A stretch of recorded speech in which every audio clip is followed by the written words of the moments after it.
Welcome to Reflections for the unchurched, the underchurched, and those who just want a little more church. Today, the scripture helps us to reflect on miracles. I am tempted in these difficult and divisive times to pray for a miracle worker for our community and nation. And then I remember that we have a God who doles out miracles for each of us every day.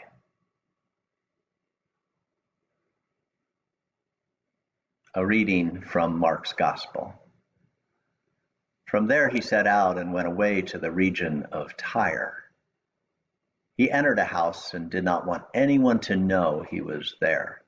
Yet he could not escape notice, but a woman whose little daughter had an unclean spirit immediately heard about him, and she came and bowed down at his feet. Now the woman was a Gentile of Syrophoenician origin. She begged him to cast the demon out of her daughter. He said to her, "Let the children be fed first, for it is not fair to take the children's food and throw it to the dogs."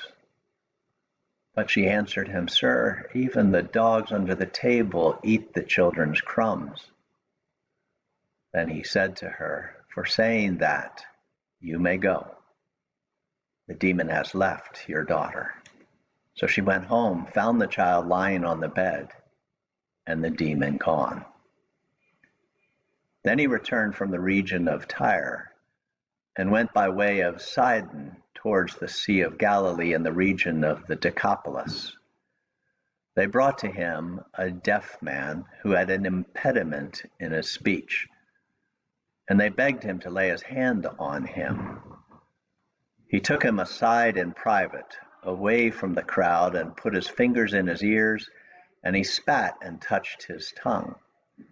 Then looking up to heaven, he sighed and said, "Ephphatha," that is, be opened. And immediately his ears were opened, his tongue was released, and he spoke plainly. Then Jesus ordered them to tell no one, but the more he ordered them, the more zealously they proclaimed it.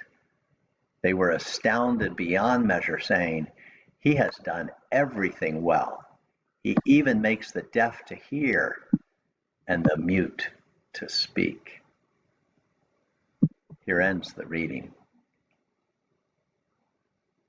Don't we all wish, particularly in the disruptive times we find ourselves in, that we had a miracle worker who could exorcise demons and heal all of those who we know suffer from disabling diseases and viruses?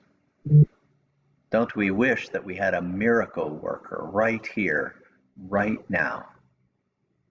I do. I want you to listen to the attached song and think about your life while I think about mine. Go back to the service page and click on Million Little Miracles, and then return to the second part of my reflections.